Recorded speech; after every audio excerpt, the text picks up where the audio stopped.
this is Sheetal. Welcome to SPSC. ദേശീയ വനിതാ commission നോക്കിയാലോ. ഇന്ത്യയിലെ സ്ത്രീകളുടെ ഭരണഘടനാപരവും നിയമപരവുമായ അവകാശങ്ങൾ സംരക്ഷിക്കാനും അവരുടെ ക്ഷേമത്തിനായി സർക്കാരിന് ശുപാർശകൾ നൽകാനും രൂപീകരിച്ച നിയമ സ്ഥാപനമാണ് ദേശീയ വനിതാ commission. National commission for women act 1990 പ്രകാരമാണ് ഇത് സ്ഥാപിതമായത്. കമ്മീഷൻ പ്രവർത്തനം ആരംഭിച്ചത് എപ്പോഴാണ്? 1992 ജനുവരി 31. ദേശീയ വനിതാ കമ്മീഷൻ നിയമം ലോക്സഭയിൽ അവതരിപ്പിച്ചത് 1990 മെയ് മാസം 22. ഇനി രാഷ്ട്രപതി ഒപ്പുവെച്ചത് എന്നാണ്? 1990 ഓഗസ്റ്റ് 30. വനിതാ കമ്മീഷനുകൾ സ്ത്രീകളുടെ അവകാശ സംരക്ഷണത്തിനും നിയമപരമായ സുരക്ഷാ സംവിധാനങ്ങളുടെയും വിലയിരുത്തൽ, പരാതികളുടെ പരിശോധന, സർക്കാർ നയങ്ങൾക്ക് ശുപാർശകൾ നൽകൽ എന്നിവയ്ക്കായി രൂപീകരിച്ച നിയമപരമായ സ്ഥാപനങ്ങളാണ്. ഇവ കോടതികൾ അല്ലെങ്കിലും ചില കാര്യങ്ങളിൽ സിവിൽ കോടതിക്ക് സമാനമായ അധികാരങ്ങൾ ലഭിച്ചിട്ടുണ്ട്. ഈ സ്ഥാപനം എങ്ങനെയാ നിയമപരമായ സ്ഥാപനമാണെന്ന് നമ്മൾ പറഞ്ഞല്ലോ. ഭരണഘടനാപരമാണോ? അല്ല. പ്രധാന ലക്ഷ്യം എന്താണ്? സ്ത്രീകളുടെ അവകാശങ്ങളും താല്പര്യങ്ങളും സംരക്ഷിക്കുക. ഈ പരാതി അന്വേഷണം എന്നൊക്കെ നടത്തുക, ശുപാർശ നൽകുക, നിയമപരിശോധന നടത്തുക, ബോധവൽക്കരണം നടത്തുക. ഈ തീരുമാന സ്വഭാവം എന്തായിരിക്കും? പ്രധാനമായും ശുപാർശാത്മകമാണെന്ന് നമ്മൾ പറഞ്ഞല്ലോ. അധികാര സ്വഭാവം എങ്ങനെയായിരിക്കും? ചില കാര്യങ്ങളിൽ സിവിൽ കോടതി സമാനമായ അധികാരമാണ് ഇതിനുള്ളത്. ഇവിടെ ഒരു ബോക്സ് കൊടുത്തിട്ടുണ്ട്, നോക്കാം. നാഷണൽ കമ്മീഷൻ ഫോർ വിമൻ, ദേശീയ വനിതാ കമ്മീഷൻ ഏത് നിയമത്താലാണ് വന്നത്? National commission for women act 1990. സ്ഥാപിതമായ തീയതി എന്നാണ്? 1992 ജനുവരി 31 പ്രവർത്തനം ആരംഭിച്ചു. ആസ്ഥാനം ന്യൂഡൽഹി നിർഭയ ഭവനാണ്. ആദ്യ അധ്യക്ഷ ആയിരുന്നു ജയന്തി പട്നായിക്. സ്ഥാപിച്ചത് കേന്ദ്ര സർക്കാരാണ്. ഏത് മന്ത്രാലയത്തിന് കീഴിലാണുള്ളത്? വനിതാ ശിശു വികസന മന്ത്രാലയത്തിന് കീഴിലാണ് ഉള്ളത്. ദേശീയ വനിതാ കമ്മീഷന്റെ പ്രസിദ്ധീകരണമാണ് രാഷ്ട്രമഹിള. ഇത് ഹിന്ദിയിലും ഇംഗ്ലീഷിലും പ്രസിദ്ധീകരിക്കുന്നുണ്ട് കേട്ടോ. സ്ത്രീകൾക്കെതിരായ അതിക്രമങ്ങൾ, വിവേചനം, തൊഴിലിടങ്ങളിലെ ചൂഷണം, കുടുംബാതിക്രമം, സ്ത്രീകളുടെ നിയമപരമായ സംരക്ഷണങ്ങളിലെ പോരായ്മകള് എന്നിവ പരിഗണിച്ച് ദേശീയ തലത്തിൽ ഒരു പ്രത്യേക സ്ഥാപനം ആവശ്യമാണെന്ന തിരിച്ചറിവിലാണ് ദേശീയ വനിതാ കമ്മീഷൻ രൂപീകരിച്ചത്. സ്ത്രീകൾക്കായുള്ള ഭരണഘടനാപരവും നിയമപരവുമായ സുരക്ഷാ സംവിധാനങ്ങൾ ഫലപ്രദമായി നടപ്പിലാക്കപ്പെടുന്നുണ്ടോ എന്ന് പരിശോധിക്കലാണ് പ്രധാന ലക്ഷ്യം. ദേശീയ വനിതാ കമ്മീഷൻ നിയമം അനുസരിച്ച് എത്ര അധ്യായങ്ങളുണ്ടെന്നാ പറയുന്നത്? പ്രധാനമായും 5 അധ്യായങ്ങളാണുള്ളത്. ഈ ദേശീയ വനിതാ കമ്മീഷൻ നിയമം 1990 അനുസരിച്ച് അതിൻ്റെ അധ്യായങ്ങളും വകുപ്പുകളും നോക്കിയാലോ. അധ്യായം 1 പറയുന്നത് പ്രാരംഭം, വകുപ്പ് 1, 2 ആണ് പറയുന്നത്. അധ്യായം 2 പറയുന്നത് ദേശീയ വനിതാ കമ്മീഷൻ. അധ്യായം 2 ദേശീയ വനിതാ കമ്മീഷൻ. അധ്യായം 3 പറയുന്നത് കമ്മീഷന്റെ ചുമതലകൾ. അധ്യായം 4 പറയുന്നത് ധനകാര്യം, അക്കൗണ്ടുകൾ, ഓഡിറ്റ് എന്നിവയാണ്. അധ്യായം 5 എന്താണ് പറയുന്നത്? വിവിധ വ്യവസ്ഥകളെ കുറിച്ച് പറയുന്നതാണ്. അപ്പൊ എന്തൊക്കെയാണ് പറയുന്നത്? ദേശീയ വനിതാ കമ്മീഷൻ നിയമം അനുസരിച്ച് 5 അധ്യായങ്ങളുണ്ടെന്ന് പറഞ്ഞു. ഇനി എത്ര വകുപ്പുകളാണ്? വകുപ്പുകൾ 17 വകുപ്പുകൾ ഉണ്ടെന്ന് പറഞ്ഞു. ഇനി അധ്യായം 2 ദേശീയ വനിതാ കമ്മീഷനെ കുറിച്ച് പറയുന്നത്. അധ്യായം 3 എന്താണ്? ദേശീയ വനിതാ കമ്മീഷന്റെ ചുമതലകളെ കുറിച്ചാണ് പറയുന്നത് കേട്ടോ. അധ്യായങ്ങൾ ഓരോന്നായി നമുക്ക് നോക്കാം. അധ്യായം 1 എന്താണ് പറയുന്നത്? പ്രാരംഭം, വകുപ്പ് 1 ചുരുക്കപ്പേര്, പ്രാപ്തി, പ്രാബല്യം. അതായത് ഈ നിയമത്തിന്റെ പേര് national commission for women act 1990 എന്നാണ്. ഇത് ഇന്ത്യ മുഴുവൻ ബാധകമാണ്. കേന്ദ്ര സർക്കാർ വിജ്ഞാപനം ചെയ്യുന്ന തീയതി മുതൽ നിയമം പ്രാബല്യത്തിൽ വരുന്നുണ്ട് എന്നും പറയുന്നു. ഈ വകുപ്പ് 2 നിർവചനങ്ങളെ കുറിച്ചാണ് പറയുന്നത്. ഈ വകുപ്പിൽ നിയമത്തിൽ ഉപയോഗിക്കുന്ന പ്രധാന പദങ്ങളുടെ അർത്ഥം വ്യക്തമാക്കുന്നു. അതായത് കമ്മീഷൻ, ദേശീയ വനിതാ കമ്മീഷനാണ് അംഗം, കമ്മീഷനിലെ അംഗമാണ്. അധ്യായം 2 നോക്കിയാലോ. അധ്യായം 2 നമ്മൾ മുമ്പ് പറഞ്ഞിരുന്നല്ലോ. എന്താണ് അധ്യായം 2 പറയുന്നത്? ദേശീയ വനിതാ കമ്മീഷനെ കുറിച്ചാണ്. വകുപ്പ് 3 കമ്മീഷന്റെ രൂപീകരണം. കേന്ദ്ര സർക്കാർ ദേശീയ വനിതാ കമ്മീഷൻ രൂപീകരിക്കണം. കമ്മീഷനിൽ ചെയർപേഴ്സൺ, 5 അംഗങ്ങള്, മെമ്പർ സെക്രട്ടറി എന്നിവര് ഉണ്ടാകണം. വകുപ്പ് 4 എന്താണ് പറയുന്നത്? ചെയർപേഴ്സണിന്റെയും അംഗങ്ങളുടെയും കാലാവധിയും സേവന വ്യവസ്ഥകളും. ചെയർപേഴ്സൺ, അംഗങ്ങൾ, മെമ്പർ സെക്രട്ടറി എന്നിവരുടെ കാലാവധി, രാജി, നീക്കം ചെയ്യൽ, സേവന വ്യവസ്ഥകൾ എന്നിവ ഏതിന്? വകുപ്പ് 4 പെടുന്നത്. വകുപ്പ് 3 എന്താണ് പറയുന്നത്? കമ്മീഷന്റെ രൂപീകരണം. വകുപ്പ് 4 സേവന വ്യവസ്ഥകള്, ചെയർപേഴ്സൺ, അംഗങ്ങൾ, മെമ്പർ സെക്രട്ടറി എന്നിവരുടെ രാജി, കാലാവധി, നീക്കം ചെയ്യൽ എന്നിവയ്ക്കാണ്. വകുപ്പ് 5 എന്താണ് പറയുന്നത്? ഉദ്യോഗസ്ഥരും ജീവനക്കാരും. കമ്മീഷന്റെ പ്രവർത്തനങ്ങൾ നടത്തുന്നതിനായി ആവശ്യമായ ഉദ്യോഗസ്ഥരെയും ജീവനക്കാരെയും കേന്ദ്ര സർക്കാർ നിയമിക്കും. ഈ വകുപ്പ് 6 ശമ്പളവും അലവൻസുകളും. കമ്മീഷനിലെ ചെയർപേഴ്സൺ, അംഗങ്ങൾ, ഉദ്യോഗസ്ഥർ, ജീവനക്കാർ എന്നിവരുടെ ശമ്പളവും അലവൻസുകളും കേന്ദ്ര സർക്കാർ നൽകുന്ന ധനസഹായത്തിൽ നിന്നാണ് നൽകുന്നത്. ഈ വകുപ്പ് 7 എന്താണ് പറയുന്നത്? ഒഴിവുകൾ കാരണം പ്രവർത്തനങ്ങൾ അസാധുവാകരുത്. അതായത് കമ്മീഷനിലെ അംഗങ്ങളുടെ എന്തെങ്കിലും ഒഴിവ് ഉണ്ടായിട്ടുണ്ടെങ്കിൽ, ചെറിയ പിഴവുകൾ ഉണ്ടായാലും കമ്മീഷന്റെ നടപടികൾ അതുകൊണ്ട് അസാധുവാകില്ല. ഈ വകുപ്പ് 8 കമ്മിറ്റികളെ കുറിച്ച് പറയുന്നത്. കമ്മീഷൻ ആവശ്യാനുസരണം വിവിധ വിഷയങ്ങൾ പഠിക്കാൻ കമ്മിറ്റികൾ രൂപീകരിക്കണം എന്ന് പറയുന്നത് വകുപ്പ് 8. ഈ വിദഗ്ധരെയും പ്രത്യേകം ക്ഷണിതാക്കളെയും കമ്മിറ്റികളിൽ ഉൾപ്പെടുത്താം. ഈ വകുപ്പ് എന്താണ് പറയുന്നത്? നടപടിക്രമങ്ങൾ. കമ്മീഷൻ സ്വന്തം പ്രവർത്തന രീതിയും യോഗങ്ങളുടെ നടപടിക്രമങ്ങളും നിശ്ചയിക്കാം. വകുപ്പ് 8 പറയുന്നത് കമ്മിറ്റികളെ കുറിച്ച്. വകുപ്പ് 9 പറയുന്നത് നടപടിക്രമങ്ങൾ. ഈ വകുപ്പ് 10 വരുന്നത് അധ്യായം 3. അധ്യായം 3 എന്താണ് പറയുന്നത്? കമ്മീഷന്റെ ചുമതലകളെ കുറിച്ചാണ്. വകുപ്പ് 10 എന്താണ്? ചുമതലകളും അധികാരങ്ങളും. ദേശീയ വനിതാ കമ്മീഷന്റെ ഏറ്റവും പ്രധാനപ്പെട്ട വകുപ്പ് ഇതാണെന്ന് പറയാം. കമ്മീഷന്റെ ചുമതലകൾ ഈ വകുപ്പിൽ വിശദീകരിക്കുന്നുണ്ട്. പ്രധാന ചുമതലകൾ എന്തൊക്കെയാണെന്ന് നോക്കാം. ഇതിലൂടെ കുറച്ച് പ്രധാന ചുമതലകൾ തന്നിട്ടുണ്ട്. അതെന്തൊക്കെയാണെന്ന് നോക്കാം. ഭരണഘടനയിലും നിയമങ്ങളിലും സ്ത്രീകൾക്കായി നൽകിയ സംരക്ഷണങ്ങൾ പരിശോധിക്കുക. സ്ത്രീകളുടെ അവകാശ ലംഘനങ്ങളുമായി ബന്ധപ്പെട്ട പരാതികൾ എന്തെങ്കിലും ഉണ്ടെങ്കിൽ പരിഗണിക്കുക. സ്ത്രീകൾക്കായി നിലവിലുള്ള നിയമങ്ങൾ ഫലപ്രദമാണോ എന്ന് വിലയിരുത്തുക. ഈ സർക്കാരിന് എന്തെങ്കിലും ശുപാർശകൾ ഉണ്ടെങ്കിൽ അത് നൽകുക. പിന്നെ സ്ത്രീകളുടെ പ്രശ്നങ്ങളെ കുറിച്ച് പഠനങ്ങളും ഗവേഷണങ്ങളും നടത്തുക. സ്ത്രീകളുടെ വികസനവുമായി ബന്ധപ്പെട്ട് പദ്ധതികൾ വിലയിരുത്തുക. ജയിലുകൾ, വനിതാ സംരക്ഷണ കേന്ദ്രങ്ങൾ തുടങ്ങിയവ പരിശോധിക്കുക. പിന്നെ സ്ത്രീകളുടെ പുരോഗതിക്ക് തടസ്സമാകുന്ന ഘടകങ്ങൾ എന്തെങ്കിലും ഉണ്ടെങ്കിൽ കണ്ടെത്തുക. വാർഷിക റിപ്പോർട്ടുകളും പ്രത്യേക റിപ്പോർട്ടുകളും കേന്ദ്ര സർക്കാരിന് സമർപ്പിക്കുക എന്നിവയാണ് പ്രധാന ചുമതലകൾ. ഇനി അധ്യായം 4 എന്താണ് പറയുന്നത്? അധ്യായം 4 പറയുന്നത് ധനകാര്യം, അക്കൗണ്ടുകൾ, ഓഡിറ്റ് എന്നിവയെല്ലാമാണ്.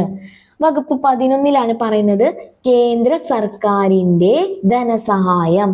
ദേശീയ വനിതാ കമ്മീഷന്റെ പ്രവർത്തനങ്ങൾക്ക് ആവശ്യമായ ഫണ്ട് കേന്ദ്ര സർക്കാർ നൽകുന്നു.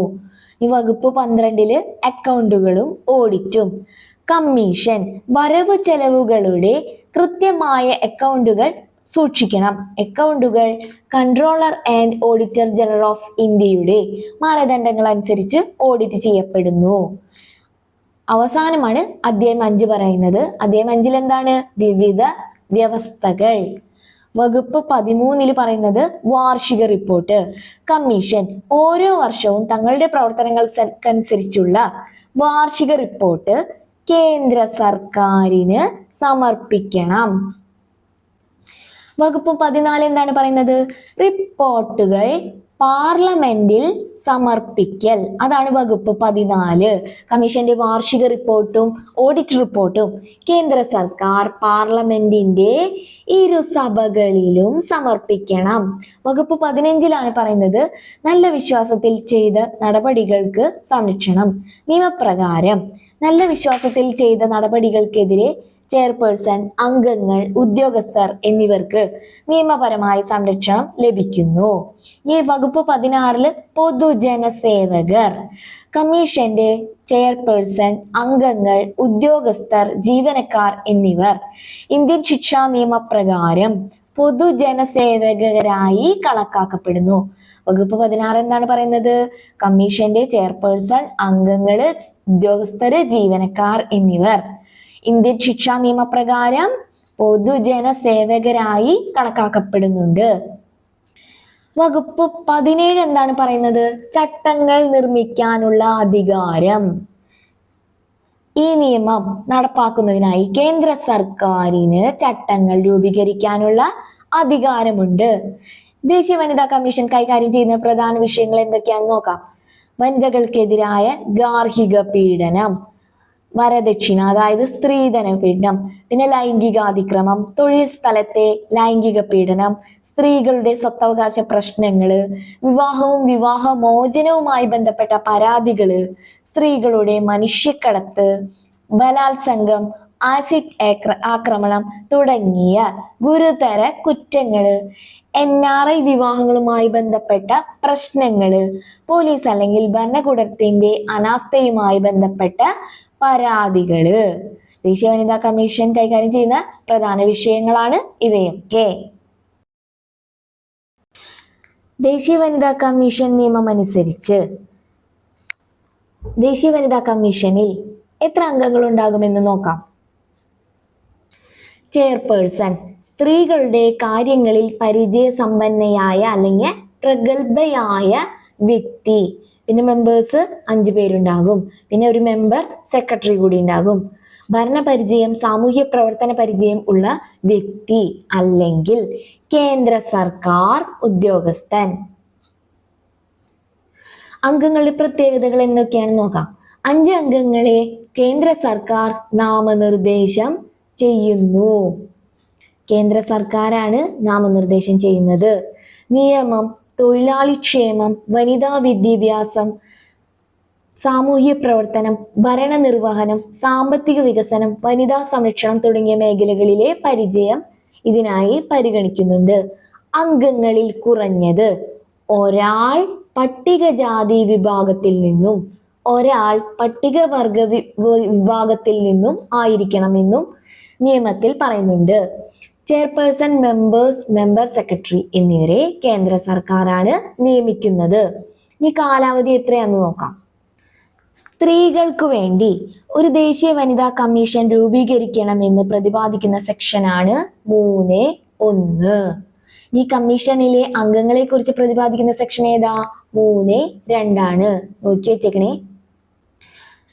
അധ്യക്ഷയും അംഗങ്ങളും കേന്ദ്ര സർക്കാർ നിർദ്ദേശിക്കുന്ന കാലാവധിക്കാണ് നിയമിക്കപ്പെടുന്നത്.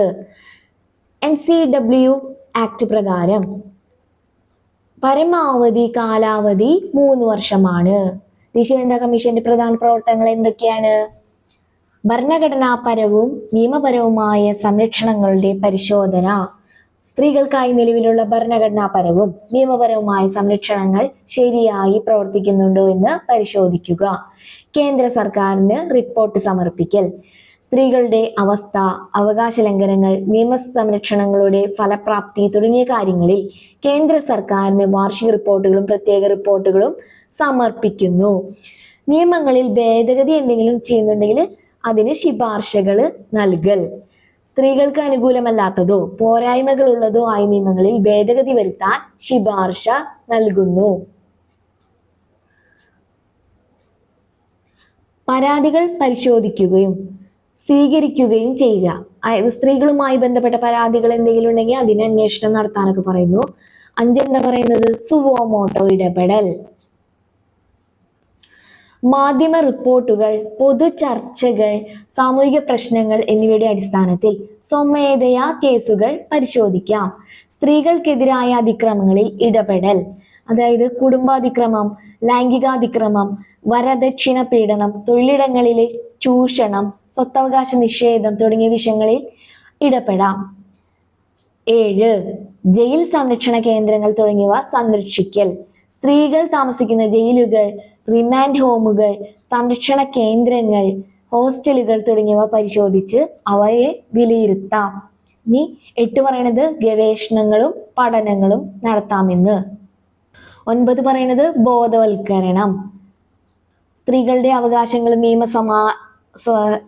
നിയമസഹായം, നിയമബോധവൽക്കരണം, ലിംഗസമത്വം എന്നിവയെക്കുറിച്ച് പരിപാടികൾ സംഘടിപ്പിക്കുന്നു. 10 പറയുന്നത് പദ്ധതി രൂപീകരണത്തിൽ പങ്കാളിത്തം. സ്ത്രീകളുടെ പുരോഗതിക്കായി സർക്കാർ പദ്ധതികളുടെ രൂപീകരണത്തിലും വിലയിരുത്തലിലും നിർദ്ദേശങ്ങൾ നൽകുന്നു. എന്താണ് നമ്മൾ പറഞ്ഞത്? കാലാവധിനെ കുറിച്ച് പറഞ്ഞു. വനിതാ കമ്മീഷൻ ചെയർപേഴ്സന്റെയും അംഗങ്ങളുടെയും ഉദ്യോഗ കാലാവധി നിശ്ചയിക്കുന്നത് ആരാണ്? കേന്ദ്ര സർക്കാരാണ്. ഈ ചെയർപേഴ്സന്റെയും അംഗങ്ങളുടെയും ഉദ്യോഗ കാലാവധിയെയും സേവന വ്യവസ്ഥകളെയും കുറിച്ച് പ്രതിപാദിക്കുന്ന വകുപ്പ് എത്രയാണ്? നമ്മൾ മുമ്പ് പറഞ്ഞിരുന്നു, വകുപ്പ് 4ലാണ് സേവന വ്യവസ്ഥകളും കാലാവധിയെയും കുറിച്ച് പറയുന്നത്. ദേശീയ വനിതാ കമ്മീഷൻ ചെയർപേഴ്സന്റെയും അംഗങ്ങളുടെയും ഉദ്യോഗ കാലാവധി 3 വർഷം അല്ലെങ്കിൽ 65 വയസ്സ്.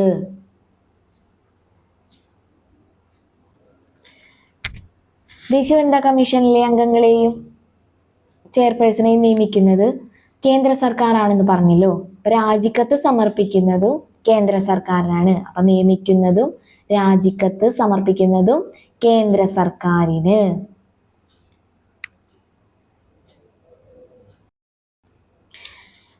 ഇനി ദേശീയ വനിതാ കമ്മീഷന്റെ അധികാരങ്ങൾ നോക്കിയാലോ.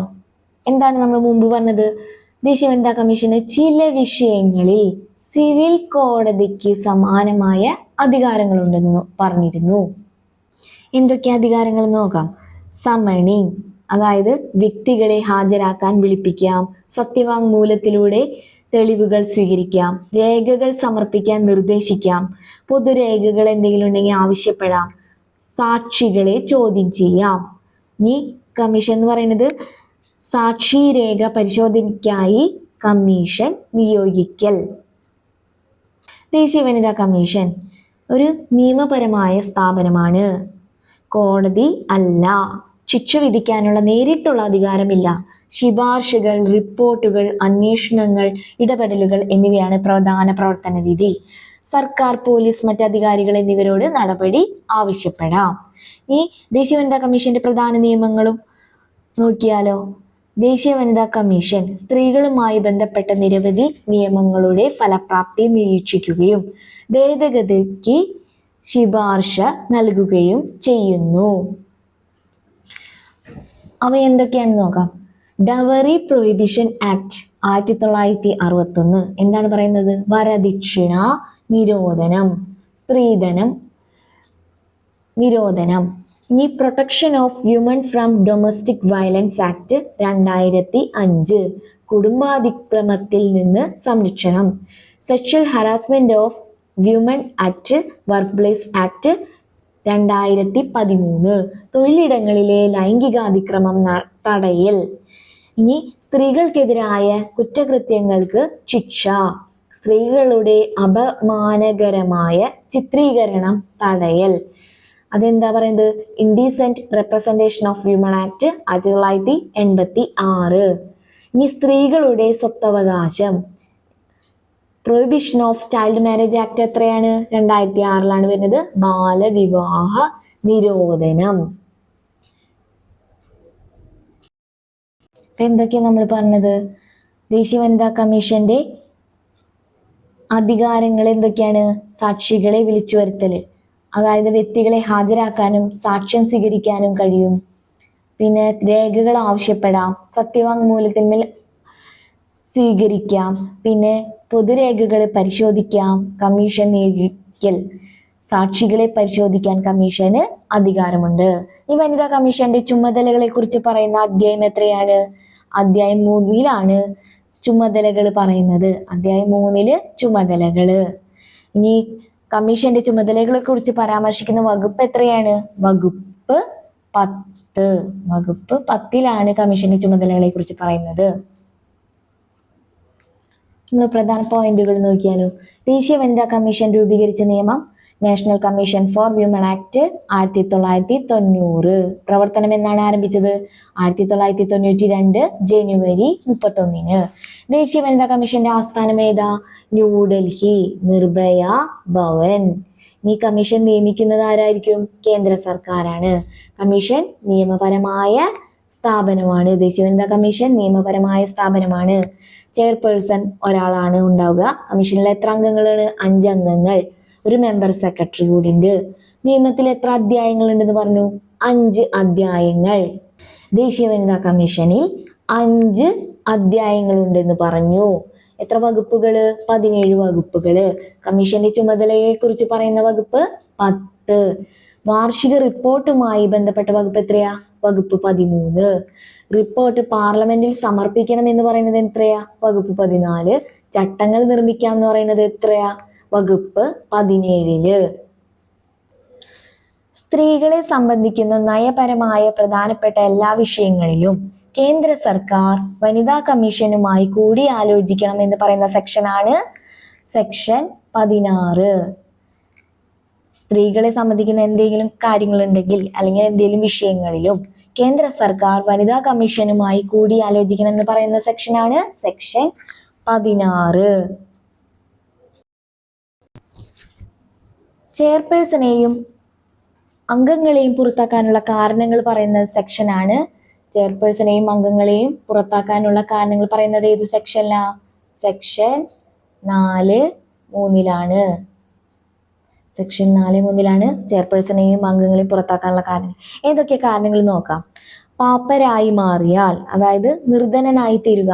പിന്നെ സദാചാര വിരുദ്ധ കുറ്റത്തിൽപ്പെടുന്ന ഒരു കുറ്റത്തിന്മേൽ ശിക്ഷിക്കപ്പെട്ടാൽ, പിന്നെ കോടതിയുടെ അഭിപ്രായത്തിൽ മാനസിക അസ്വാസ്ഥ്യമുള്ള ആളായി അല്ലെങ്കിൽ വ്യക്തിയായി തീർന്നാൽ, പിന്നെ പ്രവർത്തിക്കാൻ വിസമ്മതിക്കുകയോ പ്രവർത്തിക്കാൻ പ്രാപ്തിയില്ലാത്തവനായി തീരുകയോ ചെയ്താൽ, അടുത്തത് കമ്മീഷനിൽ നിന്നും അവധിക്ക് അനുവാദമില്ലാതെ കമ്മീഷന്റെ തുടർച്ചയായ 3 യോഗങ്ങളിൽ ഹാജരാകാതിരുന്നാൽ, അടുത്തത് കേന്ദ്ര സർക്കാരിന്റെ അഭിപ്രായത്തിൽ ചെയർപേഴ്സൺ അല്ലെങ്കിൽ അംഗം എന്ന നിലയിൽ ആ സ്ഥാനത്ത് തുടരുന്നത് പൊതു താല്പര്യത്തിന് എതിരാണെന്നൊക്കെ തോന്നിയാൽ എന്താണ്? ചെയർപേഴ്സണിനെയും അംഗങ്ങളെയും പുറത്താക്കാൻ കാരണമാകും. എന്നാൽ ഇക്കാര്യത്തിൽ ആ വ്യക്തിക്ക് പറയാനുള്ളത് പറയാൻ ന്യായമായ ഒരവസരം നൽകാതെ ഒരംഗത്തെയും നീക്കം ചെയ്യാൻ പാടുള്ളതല്ല എന്നും ഈ നിയമത്തിൽ പറയുന്നുണ്ട്.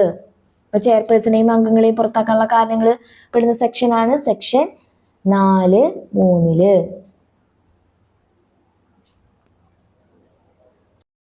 ദേശീയ വനിതാ കമ്മീഷൻ അധ്യക്ഷ പദവി വഹിച്ചിരുന്നവര് ആരൊക്കെയാണെന്ന് നോക്കാം. ദേശീയ വനിതാ കമ്മീഷൻ ഇന്ത്യയിലെ സ്ത്രീകളുടെ അവകാശ സംരക്ഷണത്തിനും സ്ത്രീകൾക്കെതിരായ അതിക്രമങ്ങള്, വിവേചനം, നിയമപരമായ പ്രശ്നങ്ങൾ എന്നിവ പരിശോധിക്കാനുള്ള ദേശീയ തലത്തിലുള്ള സ്ഥാപനമാണ്.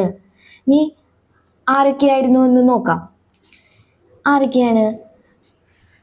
ആദ്യത്തെ വനിതാ കമ്മീഷൻ അധ്യക്ഷയാണ് ജയന്തി പട്നായിക്. ആരാണ് ആദ്യത്തെ? ജയന്തി പട്നായിക്. രണ്ടാമത് മോഹിനി ഗിരിയാണ്. 3 വിഭ പാർത്ഥസാരഥി. 4 പൂർണിമ അദ്വാനി 2002 മുതൽ 2005 വരെ. ഡോക്ടർ ഗിരിജ വ്യാസ് 2005 മുതൽ 2011 വരെ. മമത ശർമ്മ 6. 7 ലളിത കുമാരമംഗലം. 8 രേഖ ശർമ്മ. 9 അതായത് ഇപ്പോഴത്തെ വിജയ് കിഷോർ രത്കർ ആണ്. 2 തവണ വനിതാ കമ്മീഷൻ അധ്യക്ഷ പദവിയിലെത്തിയ വ്യക്തികളാണ് ഗിരിജ വ്യാസും പിന്നെ ആരാണ്? രേഖ ശർമ്മയും. 2 തവണയാണ് ഗിരിജ വ്യാസും രേഖ ശർമ്മയും. ഓർത്തു വെക്കണേ. ദേശീയ വനിതാ കമ്മീഷനിലെ ആദ്യത്തെ മെമ്പർ സെക്രട്ടറി ആയിരുന്നു ഉമാപിള്ള. ആദ്യത്തെ മെമ്പർ സെക്രട്ടറി. ദേശീയ വനിതാ കമ്മീഷൻ അംഗമായ ആദ്യ പുരുഷൻ ആരാണ്? അലോക് റാവത്ത്. അലോക് റാവത്ത് ആണ് ദേശീയ വനിതാ കമ്മീഷൻ അംഗമായ ആദ്യ പുരുഷൻ. ഇനി ഒരു ചോദ്യം ചോദിക്കാം. കമ്മീഷന്റെ ചുമതലകളുടെ കാര്യക്ഷമമായ നിർവഹണത്തിനാവശ്യമായ ഉദ്യോഗസ്ഥരെയും ജീവനക്കാരെയും കേന്ദ്ര സർക്കാർ കമ്മീഷന് നൽകണം എന്ന് പ്രതിപാദിക്കുന്ന സെക്ഷൻ ഏതാണ്? കമന്റ് ചെയ്യണേ. ഈ വീഡിയോ നിങ്ങൾക്ക് ഉപകാരപ്പെടുകയാണെങ്കിൽ please subscribe our channel. Thank